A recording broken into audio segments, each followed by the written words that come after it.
Hi friends, I'm Les Mood, your host. Welcome to the Energy Independent Show, where we cover product reviews, interviews, and hot energy news. Today we have a special guest on the show from REC, which stands for Renewable Energy Corporation. We have the president of REC with us today, Kerry Hayes. Welcome to the show, Kerry. Hey Les, thanks for having me. Happy Monday. Yeah, absolutely. Hey, I know you're in the wildfires there and some of your team. I hope you're staying safe in Colorado. Trying to. It's been an interesting weekend around here. And as I was mentioning to some folks on my team, 2020 is the year that just keeps on giving, doesn't it? Yeah, what's next? Some kind of weird beetle that's going to come to our community near you? We got COVID, we got fires, we got all kinds of fun stuff. So right. Well, we're alive, and these are some good times to be alive. Lots of innovation going on. And speaking of innovation, we'll get to it, but you guys are leading in so many ways at REC. Before we get to that, I'd like to ask you about yourself and what motivated you to enter the solar industry. Well, let's see. Back when dinosaurs roamed, back in 2005, I quit a job in investment banking at Smith Barney back in Chicago to get involved in this nascent industry called solar, which was just a dream back in those days in the US market. I had to actually pack up my pickup truck, throw all my stuff in it, and drive to California to find a job in solar in 2005, where California was the only real market in the US. And again, solar was kind of just a dream. So 15 years later now, solar's big business, and we've come a long, long way from the days when I first started selling for the other REC, the integrator REC is where I first really started. We were selling residential systems in California at around $12 a watt. Module prices were about $450, $475 a watt. Rebates were about $4 a watt back in those days. And it was a very different era than it is today. So pretty proud, really, to see how far we've come as an industry in those 15 years. And I've been fortunate along the way to work at both RECs, at that REC and now this REC, and have a great ride associated with it. So good times. Absolutely. Well, if you were a dinosaur when that was all going on, I was a baby. I worked at Aquinas Solar myself and some other companies, but it's a great pleasure to see you here and to learn more about REC. And speaking of that, can you tell us about REC and your role at REC? Yeah, so I'm president of the U.S. Really of the Americas region. Technically, we cover North, Central, and South America. Our U.S. business, our North American business, our Americas business is primarily a U.S. business. We dabble a little bit in Canada, we dabble a little bit in Mexico, and do a little bit in South America and the Caribbean. But here in the US, we're primarily focused on some of the key states. I think for us, the big news or the big change for us in the US market has really come over the last 3-4 years now. We were a fairly balanced player in terms of 72 cell and 60 cell product for many years. We've been in the top 5 in residential all those years. But a couple of years ago, we were top 5 primarily through big players like Sunrun and SolarCity, who we sold to exclusively for many, many years. And now we've made a transition with Alpha, with our Alpha product. We've made the transition to real downstream, to real residential through multiple channels. And we feel really good about where we're at in that residential space. Our Alpha product, as you probably know, is all the rage right now in the residential space. We're having our 5 minutes of fame, which is pretty exciting. And we feel good about where we're at. So, and then looking forward, tons of opportunity with Alpha. Alpha is an interesting category killer also in 72 cell. I'm sure we'll talk a lot about residential today, but in 72 cell, future is very bright there as well for, small C&I carports, et cetera, and some other fun categories there. So we feel good about where we're at as a business and as a group, and it's been a good year so far. Hey, speaking of the year 2020, the solar industry in general and REC's role, how has it been in review?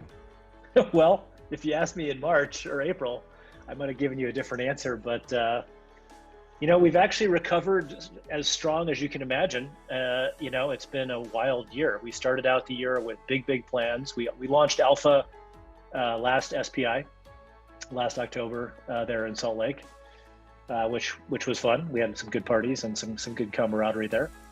And then, of course, COVID happened, and really March, I guess it was March, April, May, things really kind of ground to a halt in the industry and a lot of question marks. And we weren't really sure what was going to happen. And then we started hearing from some big mid-tail installers and from the long tail that they were seeing these remarkable recoveries in sales backlog. This is like mid-April to May now. They were still selling, although they couldn't really install much based on all the restrictions and so on and so forth. So we knew it was coming. And then I guess it was June, July, just an explosion of order flow for us. In some cases, even more than we could handle. So that's been pretty wild. And so for our Q3, we put together a fantastic quarter. Our Q4 is going to be fantastic as well. And I think our overall projections when we started the year are going to be almost on par to where we end up the year after it's all said and done, after COVID, after all the craziness, and after all the stuff. So a remarkable year. I mean, as you know, Les, we always in this industry ride the solar coaster. We do it every year, every month, every day. This year, no exception, full roller coaster, full solar coaster, but we're going to end up in a pretty good place, remarkably so. I think COVID is also, pushing people. We hear this from installers all the time. It's really pushing maybe a next generation customer in residential, right? Because they want to have energy independence. They want to be off the grid per se. I think it's motivating people with all the external events, with COVID, with fires, with all the natural disasters and stuff. So I think, overall 2020 is going to be a great year for us, surprisingly. Yeah, I totally agree. I think that COVID-19, there's a silver lining to it. I wrote an article that was published called The Solar Silver Lining to COVID-19, and it resonated across the world, actually, and people agree. There's this tipping point that we're in that's happening, which is another article I wrote about, reaching this consciousness, this interest. It's really pushing people. It's really motivating people, I think. And then as well, we have energy storage that's really taking off this year as well. People are very interested in resilience and as well making and taking the steps that would bring about a more sustainable world. So it's actually very inspiring. And I'm excited about what you guys are doing. And speaking of, what you're doing, what you did this year and getting by, what about 2021? What do you think it will look like for the solar industry? I think base case for 2021 is quite good. I think the residential market is supposed to grow to, somewhere over 3 gigs next year, 3.5 gigs, something like this. I have to see the latest projections, but from all indications from all our internal customers, we've got big run rate guys and small run rate guys who are just cranking right now. So I think 2021 in residential will be quite good. I think the wild cards will be what happens here in the election 2 weeks from tomorrow.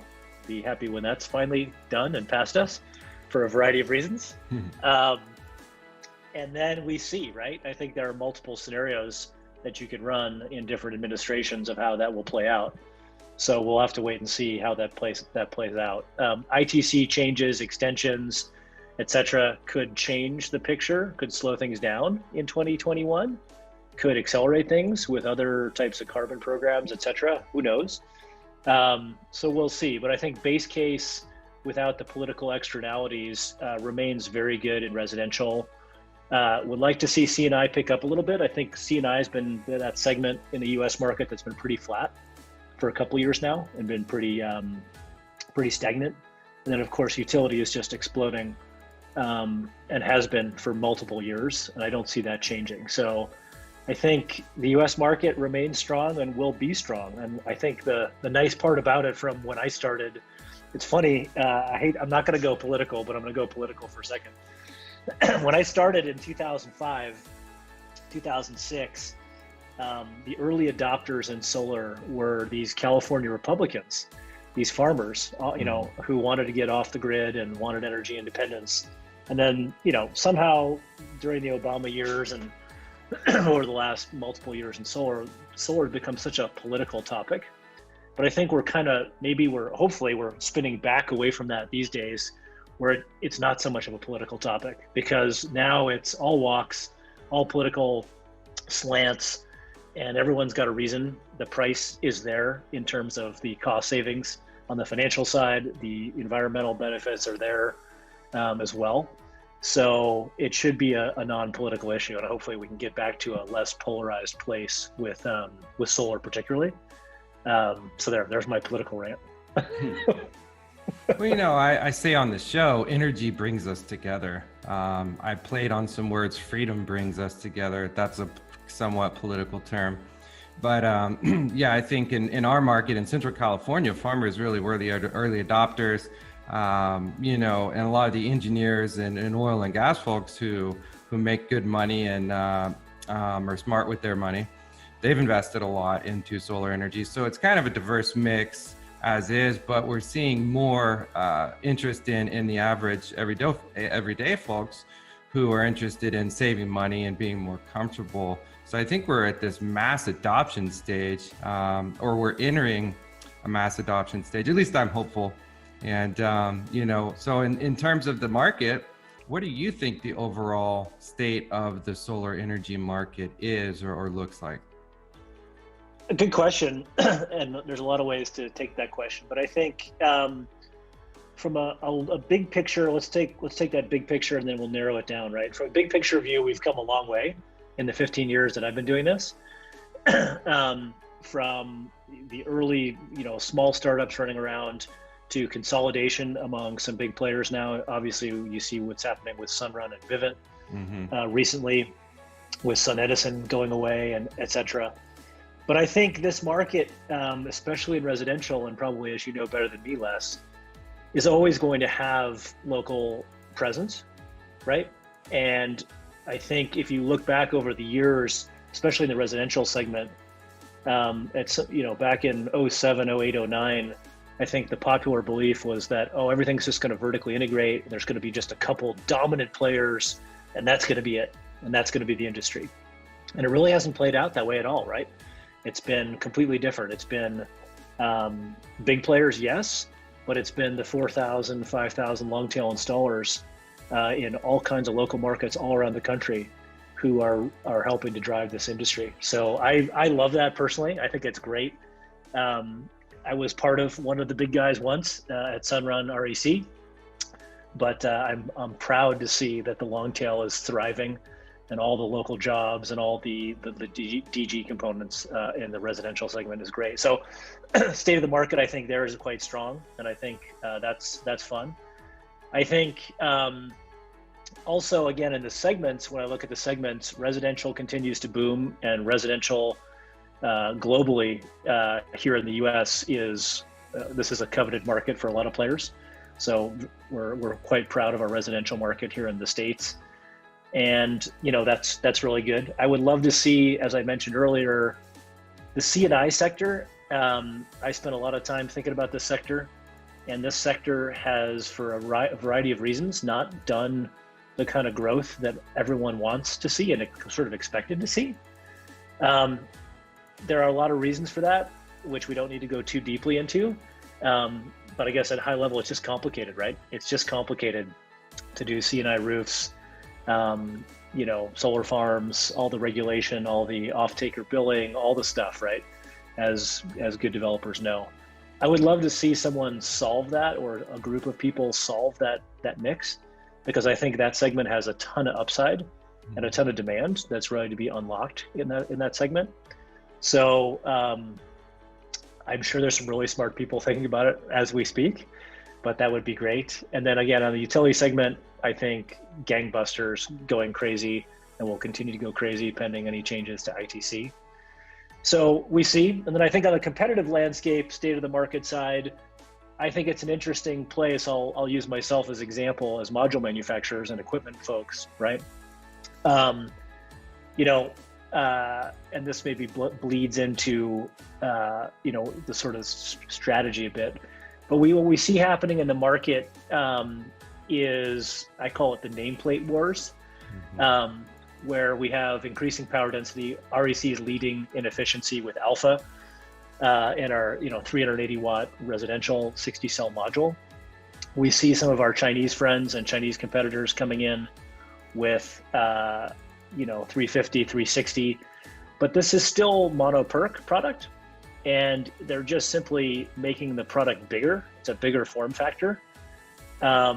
So I find that a bit curious and interesting to see how that gets adopted into the market. We've seen that now for a while as form factors get bigger, wafers and cells get bigger, and the nameplate power gets higher, but the efficiency isn't really higher. So you just need more square footage. So from a strategy component, as a module guy, I think that's an interesting state of the market concept to see how that plays out over the next year or two. Will that resolve to efficiency matters most, which we think it does, or will that resolve to size and nameplate, front side power means the most? We'll see how that goes. But always interesting in the market, always keeps you on your toes, and fun stuff to think about. Yeah, absolutely. Well, a couple thoughts. I think you're right that the commercial and industrial market is ripe for development. And I think the key is going to be financing as well as the economics, which are there. And energy storage and energy management. I found in our market, commercial industrial pumps and cold storages and warehouses have huge demand charges that need to be met by energy management, energy efficiency, and energy storage. And I think by combining solar and with those innovations, we're going to see a lot more commercial and industrial, especially in regions like Central California. And then also, it's really great to see that, those 4,000, 5,000 companies that are leading the way in their communities. I think it'll remain. I think that people trust local companies, and those local companies trust REC. And with good partners like REC, you're really going to be able to bring it to your community. And as well, I think in the Midwest, which is where I grew up, you're going to see a lot more development. And much like Texas took over the wind segment market, I believe it will do so with energy storage and solar power. So those are exciting markets, as well as Colorado, where you're at. But I'm really excited about the alphas. I put the alphas on my house. We spoke before about that and the role that REC is playing in that innovation. Speaking of the alphas, can you tell us a little bit about the recent success, and particularly related to the Alpha series at REC? Yeah, we couldn't be more excited about it. And we set out on this mission, 18 months ago, 2 years ago, when we started thinking about Alpha. We wanted to be a game changer technology. We wanted to really push the technology envelope, and I think we've done it now. So we were the first player to really come into HJT. As reference, Sanyo, way back when I was selling residential back in 2009, Sanyo had their Sanyo HIT module, which was early heterojunction, was never able to really commercialize it. We think we found the sweet spot now in commercializing HJT, and we're one of the few players that are there. HJT's got some really interesting technological stuff, which I won't bore you with, but low LID, low to no LID, and really the temperature coefficient, I think, is the most interesting in high heat areas like where you are in Bakersfield and Southern California generally. On the technical side, it just beats everything, basically, is the message. And we have the performance characteristics and data to back that up. But what we've done in the market is really exciting. We really took this to the residential market, and it's just, people love it. People love it. I mean, we are giving a lot of the downstream installers a license to go sell our product, and they're killing it with Alpha right now. So sometimes we can't even believe the order flow that we're getting. And we hear some of these stories where local installers start selling Alpha and can articulate the benefits, not only on the efficiency side and the technical side, but just when people see the power generation and the kilowatt hours that they're making, they can't believe it, So, REC, we've always been known for our quality. And this product is the best quality product in the market. We've got the best warranty in the market to back that up. which also our installers understand and use selling. So that combination is very powerful. We're super impressed and happy about the success we're having. Like I said, I think this is our moment in the sun. It's a competitive market. We know everyone's also coming for us, and we'll see what happens. But we're also increasing our power densities. So it's been a smashing success so far. We think 2021 will continue to be very, very good for us with Alpha. And I can't say enough about it. It's been high fives all around, and a good time to be at REC. Awesome. Well, I've had 3 solar systems, or I've installed 3 solar systems on different properties of my own. And I actually installed what I believe to be the best, which was the best at the time on my previous house. And I can tell you that the Alphas are performing better than what was the best. I won't name any names. And we have in-phase on the back of the panels, which gives us modular level monitoring, which really can validate the higher performance that we're seeing. But in a hot climate like Bakersfield, and even with dust as well, it's really necessary, in my view, to use the best technology to deal with the heat. And in this case, the heat temperature coefficient for the REC Alpha is the best. I also think it's important, if you're a consumer or a contractor or developer, to have a product that you can trust, so you don't have to roll trucks for. In this case, REC called solar's most trusted for a reason. And so warranty, I think, is key. And I think that's what's driving a lot of the movement in the market towards the Alpha, in my opinion. Yeah, I think you said it better than me, Les. So just to expand on that for a second, I think one of the things that gets underrated in this industry, and we talked about this in the past, is that quality factor, right? We have a industry leading warranty for a reason. I mean, we don't just do that because we don't, we think we're going to have claims against it. We don't. I mean, we're able to put a warranty out like that because we actually believe in our product, and we believe that's not a financial concern to us. I think what you see from a lot of other manufacturers out there, and again, I won't name names, but when you look at all the performance testing and all the performance characteristics out there, there's some pretty shockingly bad stuff in the market. And the utility guys know this because they do a lot of deep dives into performance characteristics. And I think that gets lost sometimes as you move down into C&I and certainly into residential sometimes. But I think it's really important, right? I mean, there is different qualities of product in the market, just like with anything else you buy, right?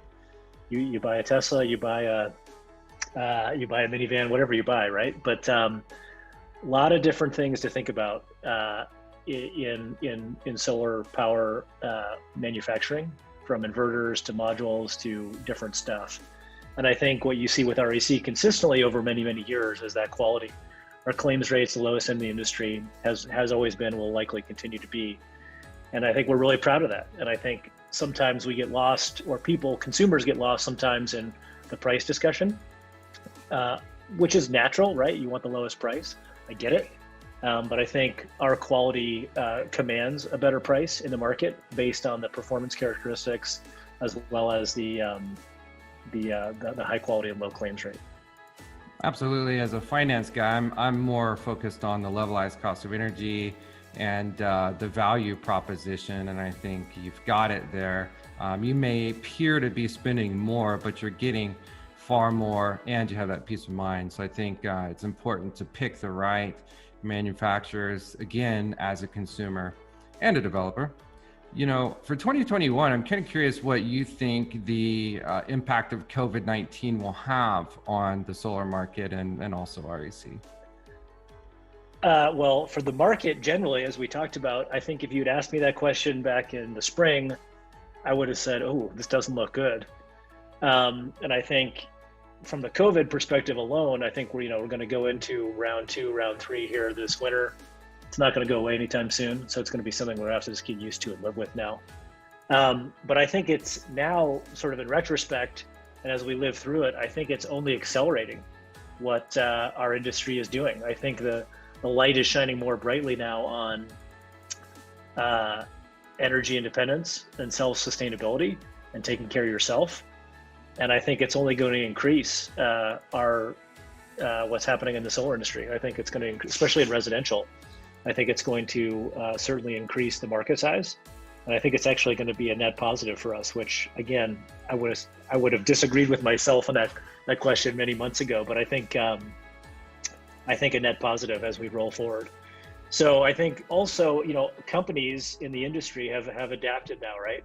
We've all had to figure out how to adapt.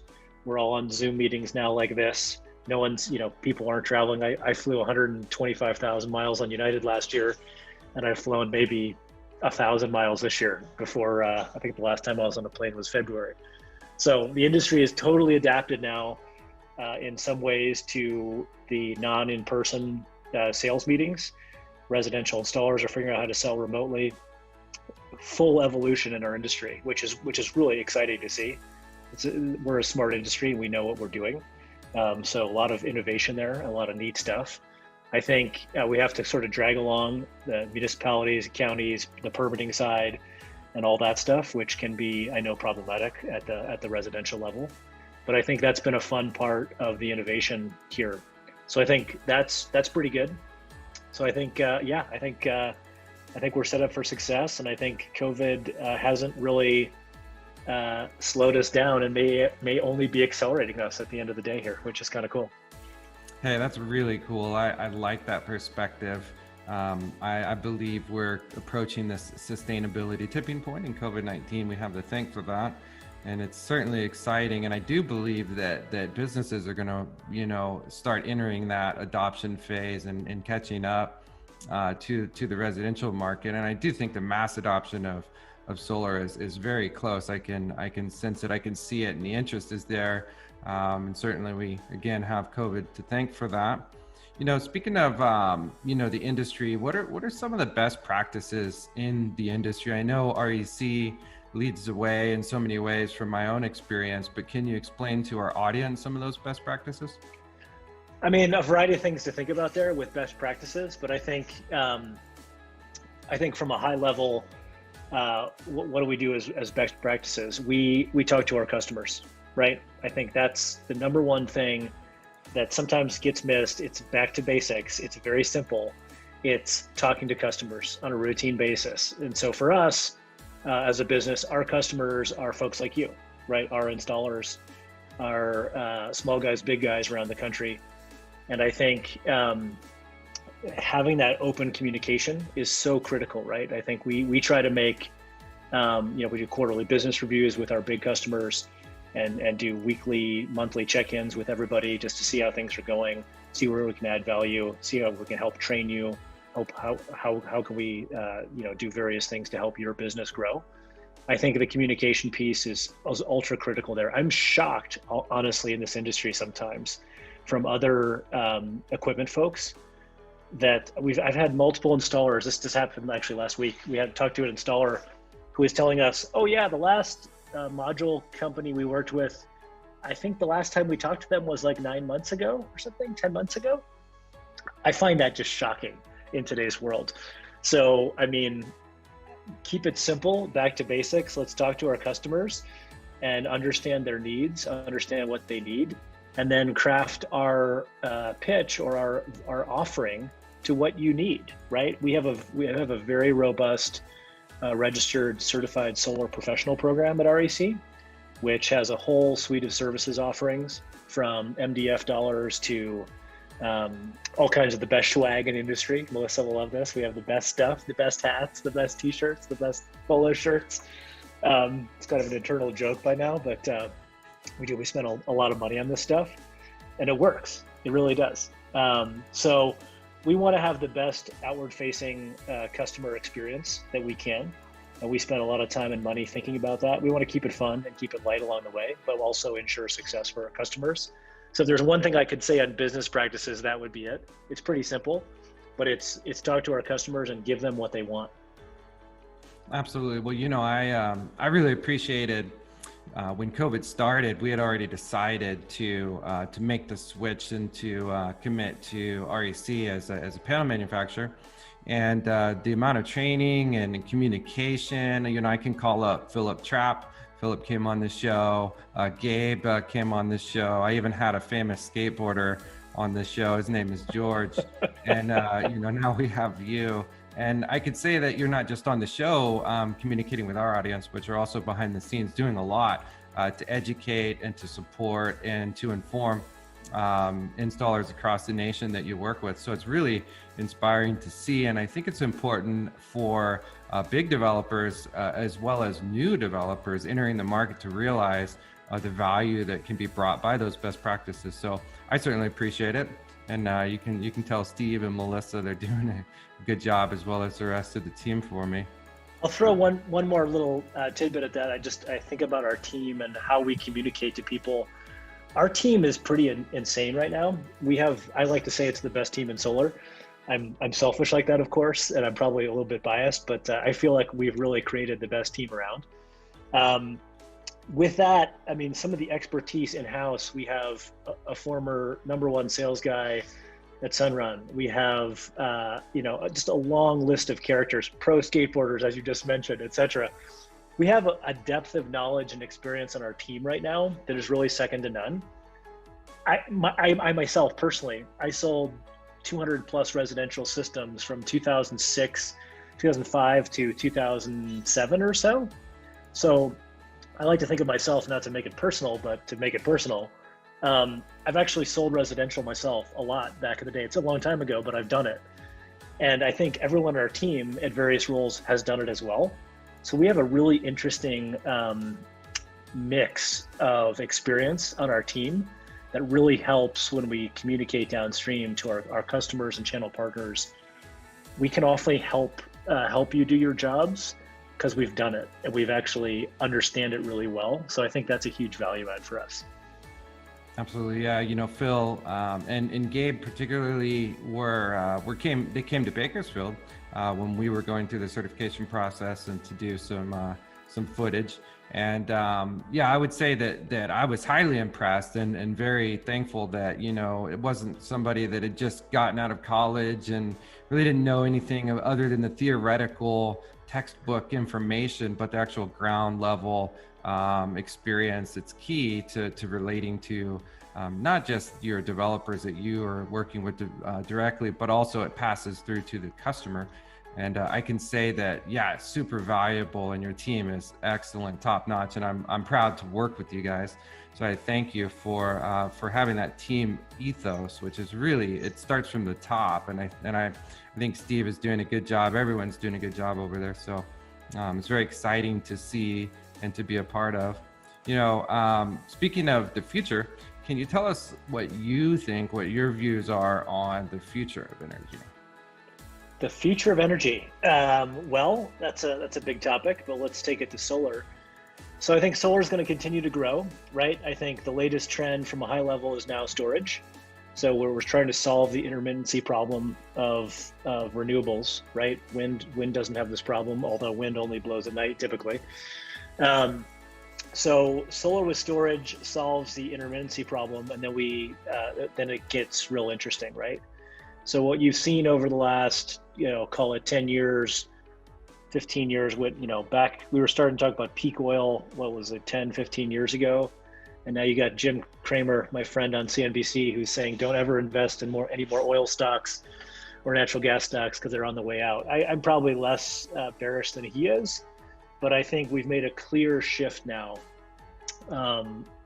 financially, primarily away from fossils and towards renewables. I think it still gets caught in the political crosshair somehow, but from a truly financial picture, go talk to any big utility executive at NextEra or someplace else, and they know. They're not building new coal plants. They understand the cost economics at scale here. And when you're talking about renewable, let's talk about solar. When you're talking about solar now, under $1 a watt all in at utility scale, I mean, 3-4 cents LCOE, this is pretty exciting stuff. Like, we're not going back. On our side of the fence, in the manufacturing side, we continue to hammer prices down.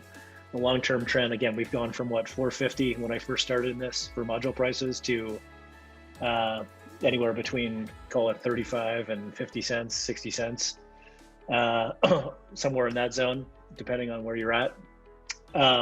It's amazing what's happened in our cost structure.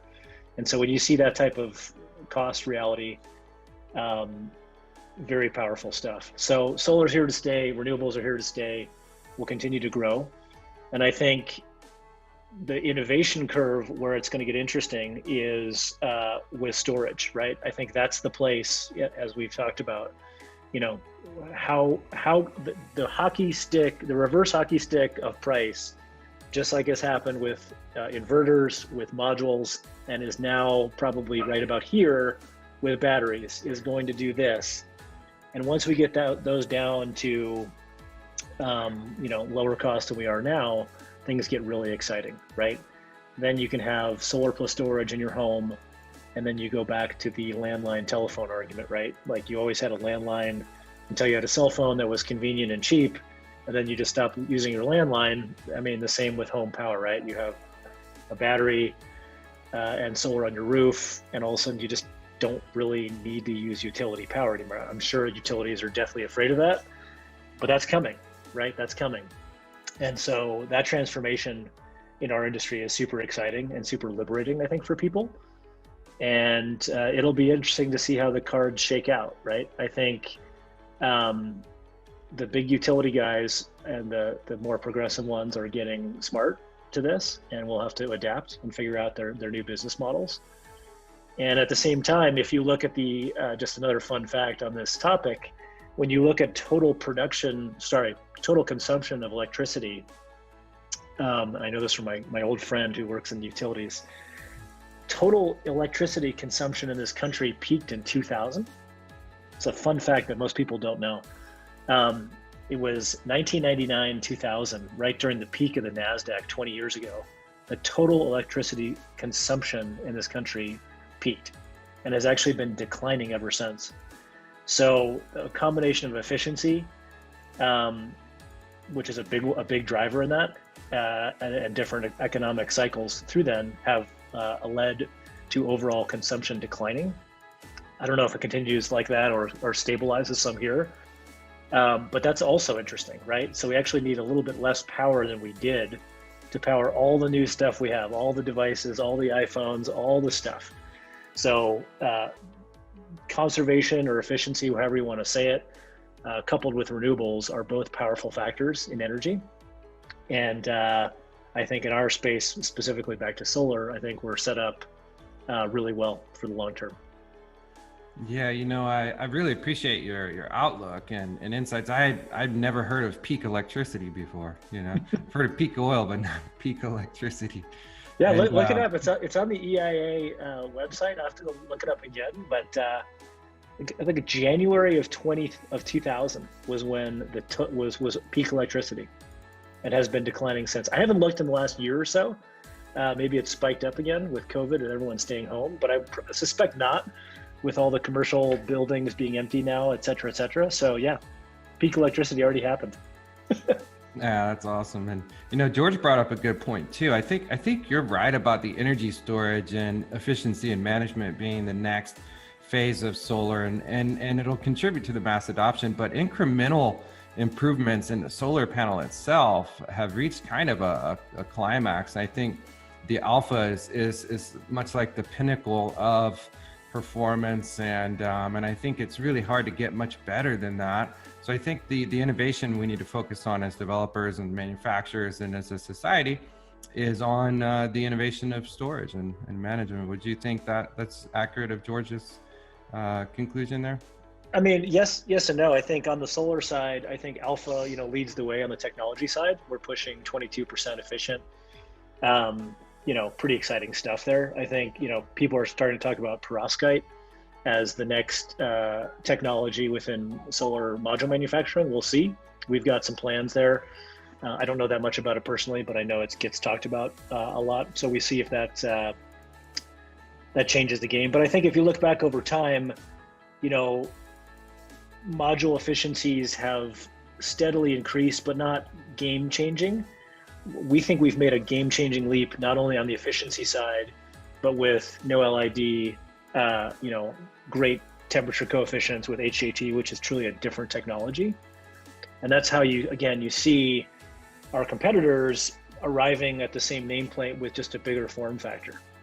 So I think the market will get smart to that eventually and figure out like, well, it's, that module is a foot longer and 6 inches wider.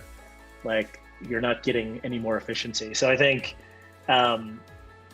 continuing to push the bounds on the efficiency curve are very important.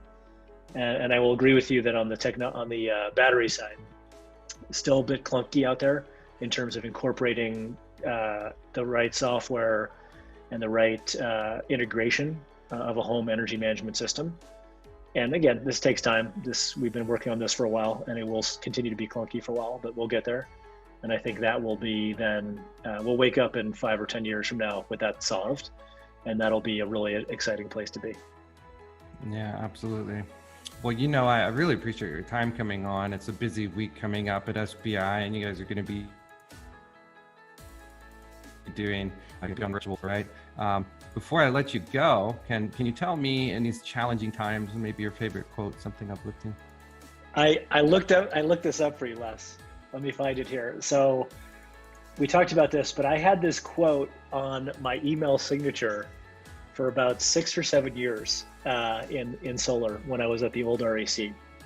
And it was a quote from a conversation that Thomas Edison was having in 1931 with Henry Ford. So think about being in that room at that time, having a beer, being with these guys. It's Thomas Edison talking to Henry Ford, and I think Charles Lindbergh was in the room, and I think someone else. So it was a pretty interesting cast of characters.